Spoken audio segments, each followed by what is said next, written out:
আরামের তরে ভালোবাসো যদি শীতল গাছের ছায়া, আখিরাত লাগি করো কিছু কাজ, ছাড়ো দুনিয়ার মায়া।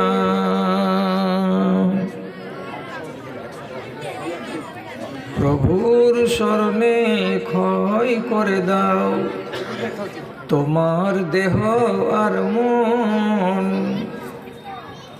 পথিকের বেশে হয়েছে তোমার এ ধরায় আগমন।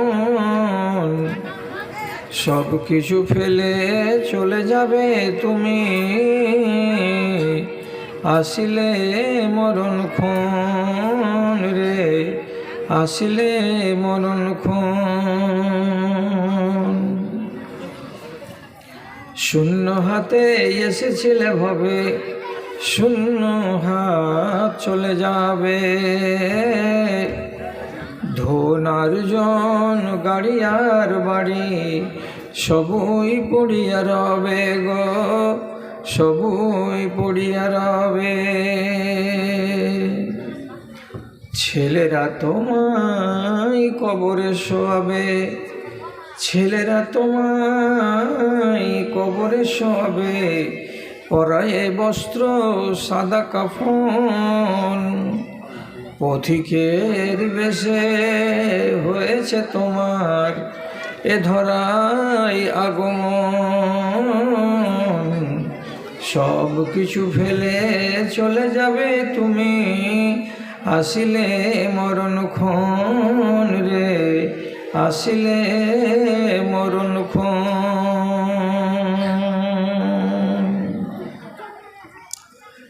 মোহতারাম সভাপতি সাহেব, সমবেত এই গ্রামের তথা পার্শ্ববর্তী অন্যান্য মহল্লা ও গ্রাম থেকে অনেক সংখ্যায় আগত জ্ঞানপিপাসু দিন দরদি আমার প্রাণের ভাই ও বন্ধুগণ, তথা মজলিসের এক পার্শ্বে বসে থাকা অবলা সরলা আমার স্নেহের মাতা ও ভগ্নীগণ, আল্লাহ তাআলার হাজার হাজার শুকরিয়া আদায় করছি যে কিছুদিন ব্যবধান ঘুচিয়ে আবার আপনাদের সামনে এসে মুখোমুখি হয়ে কিছু কথা বলার জন্য রব্বুল আলামিন সুযোগ করে দিয়েছেন। আপনি নেক নিয়তে এসেছেন যে কিছু শুনবেন, আমিও নিয়ত করে এসেছি যে কিছু বলবো। আমাদের মাইকমান কোন দিকে আসে রে? বারে বারে মাইকটাকে ঘাঁটছো নাকি? মাইকমান এত ঘাঁটছো কেন গো মাইকটাকে গো?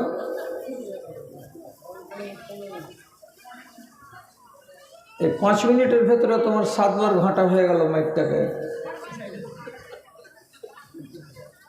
বাজে জিনিস এনেছো তো তুমি লাঠার পাটার করছো কেন? এভাবে বাজছে তো বাজতে দাও চুপচাপ।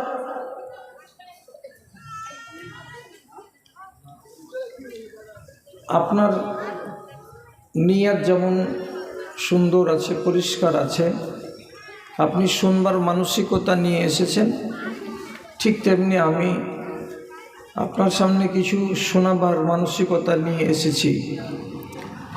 আমি গোড়াতে বলছি আপনাদেরকে দয়া করে আমার কথাটার প্রতি একটু গুরুত্ব দিয়ে বুঝতে চেষ্টা করুন।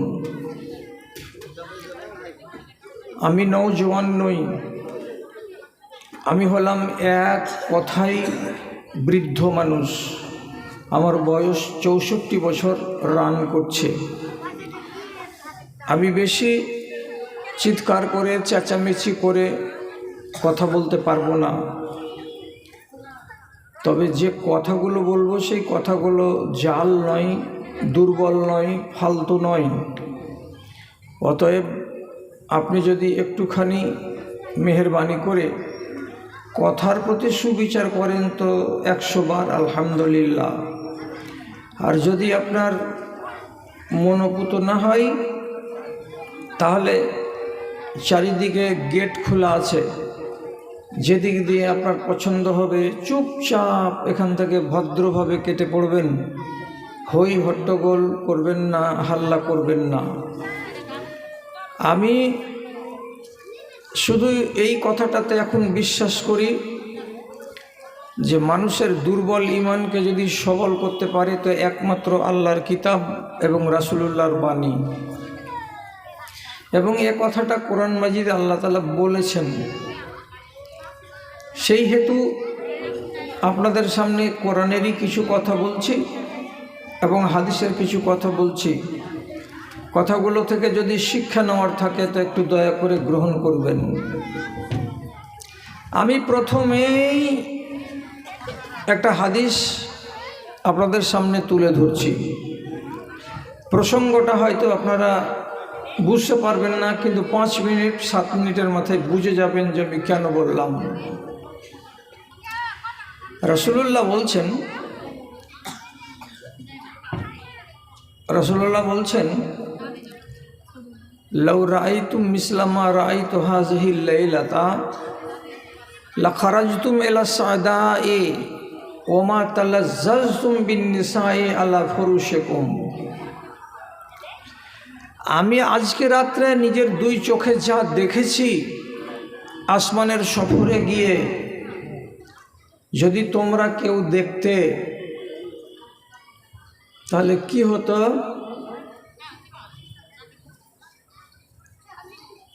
ভুতুড়ির মায়া লোক বদলে গেছো নাকি? এই ভুতুড়ির মায়া লোক, চলন কি আগের থেকে কিছুটা খারাপ হয়ে গেছে নাকি? হ্যাঁ, কথা বলছে কেন? তোমাদের আওয়াজ তো আমার কানে আসছে, তো আমি অতক্ষণ বন্ধ রাখি মাইকটা?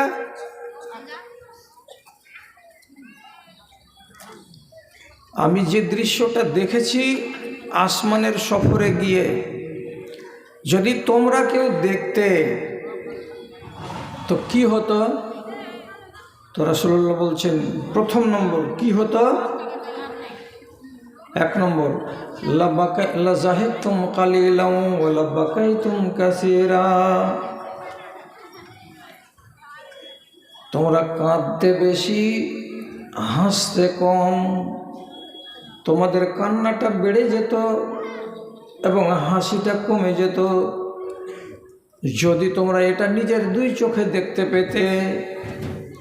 এক কথা হলো। 2 নম্বর, তোমরা নিজেদের বাড়িতে কেউ থাকতে না,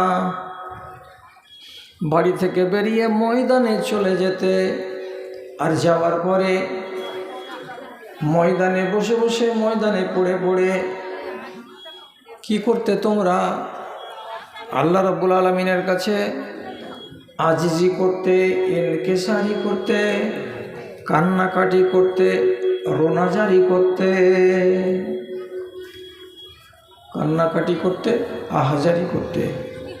আর আরেকটা কথা রাসূল বলছেন ওয়ামা তালাজ্জাজতুম বিন নিসাই আলা ফুরুশিকুম। তোমাদের বাড়িতে 40,000 টাকা দামের বক্স খাট আছে, ছপের খাট, তাতে 8 ইঞ্চি মোটা গদি আছে এবং নামি দামি কোম্পানির চাদর বিছানা আছে, বালিশ লাগানো আছে। এমন গদির বিছানায় নিজের স্ত্রীকে পাশে নিয়ে তোমরা কেউ আরাম করতে না, আয়েশ করতে না।